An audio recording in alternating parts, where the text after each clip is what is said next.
আমি কোন একটা আর্টিকেলে পড়ছিলাম কি হার্ড সামথিং হার্ড হিল করা নেগেটিভ সামথিং লাইক দ্যাট, খুব ইন্টারেস্টিং নাকি হার্ড হিলে কি এটা ওয়ার্ডটা মনে পড়ছে না, এরকম আমি নাকি ভিলেন। এটা না খুব বোকা বোকা একটা কন্ট্রোভার্সি, মানে কি আর মানে এমনই হয়ে গেছে এখন ব্যাপারটা মজার ছলে যে আমি রণজয়কে দাদা প্রেমিক বলে ডাকি, মানে আমরা ডাকি সিরিয়ালি তো দাদা আর সবাই বলে প্রেমিক প্রেমিক।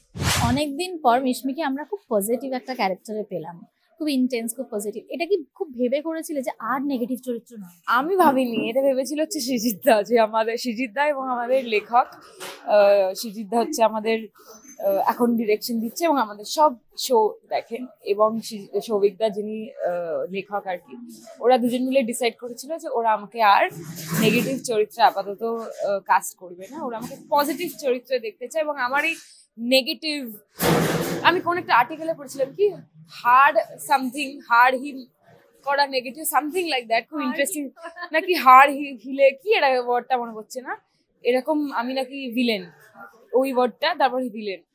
তো ওইটাকে আমার ব্রেক করার একটা ইয়ে তো ছিলই, আর সৃজিত সৌভিক দা বললো আর তোকে নেগেটিভ চরিত্রে কাজ করবো না, ব্যাস।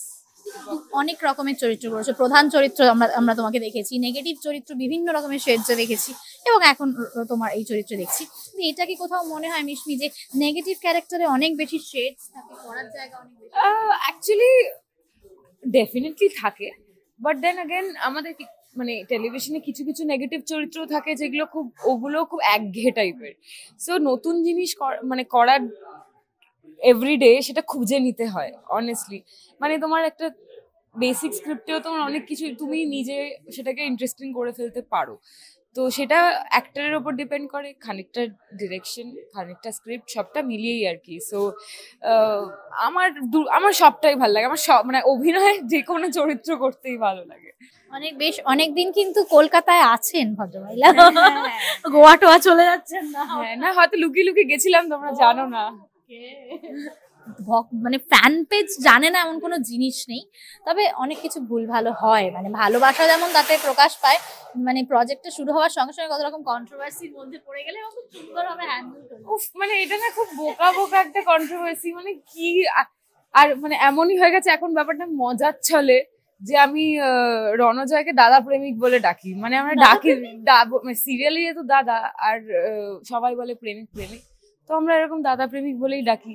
এরকমও ঘটেছে যে তারপরে আমাদের সিন হয়েছে যেখানে অনেক অনেক আর্টিস্টরা ছিল, সবাই ছিল, এবার যারা ধরো রেগুলারলি আসে না তারা লুকিয়ে লুকিয়ে যেই আমরা কথা বলছি লুকিয়ে লুকিয়ে ভিডিও করছে বা এরকম এরকম করে খোঁচাচ্ছে একে অপরকে, যে দেখ দেখ দেখ ওরা কথা বলছে, দেখ কথা বলছে, তার মানে কিছু একটা চলছে। মানে দুটো মানুষ যারা একটা সেটে কাজ করে, ভাই বোনের পাঠ করে, নিজের ভাই বোন রক্তের ভাই বোনের পাঠ করে, তারা দুজনে সেটে কথাও বলতে পারবে না, মানে এরকম পর্যায়ে চলে গেছে। মানে এতগুলো ক্লারিফিকেশন দেওয়ার পরেও লোকেরা বিশ্বাস করছে না, তো আর কি বলবো, ভাবুক এবার। আমিও তাহলে ভাবছি যখন আমিও ভাবাই একটু লোকজনকে। হ্যাঁ বেশ, এটা কিন্তু একটা ভালো প্রমোশন। হ্যাঁ একটু ভালো, মানে নেগেটিভলি কথা বলো পজিটিভলি কথা বলো, আলটিমেটলি তো তুমি আমাকে নিয়েই কথা বলছো।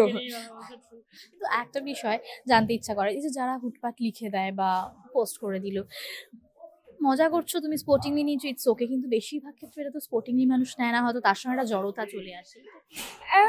দেখো ব্যাপারটা হয় যে অনেক সময় কি হয় আমাদের লাইফে একটা রেসপেক্টিভ পার্টনার থাকলে এই ব্যাপারগুলো খুব কমপ্লিকেটেড হয়ে যায়। আজকে যদি আমার একজন বয়ফ্রেন্ড থাকতো বা রণজয়ের গার্লফ্রেন্ড থাকতো তাহলে ডেফিনেটলি এটা হয়তো খুব উইয়ার্ড হয়ে যেত, স্পেশালি বিকজ আমরা এক সেটে কাজ করি। বাট আমরা অ্যাকচুয়ালি একে অপরকে অনেক বছর ধরে চিনি, সেরকম ভাবে বন্ধু ছিলাম না, বাট আলাপ ছিল, তো শুরু থেকেই একটা কমফর্টের জায়গা ছিল। তো যবে থেকে আমরা এটা পড়েছি মানে দুজনেই ননস্টপ খিল্লি করে যাচ্ছি। হ্যাঁ, আর এই আমাদের জি বাংলায় তো ভাই বোনেদের একটা ব্যাপার আছে, তো সেটা নিয়ে আমাদেরকে সেটা নিয়েও প্রচুর কথা শুনতে হয়েছে। তো সেইটা তাই জন্য আমরা আরো আরো আরো খিল্লি করে ব্যাপারটা উড়িয়ে দিই আর কি।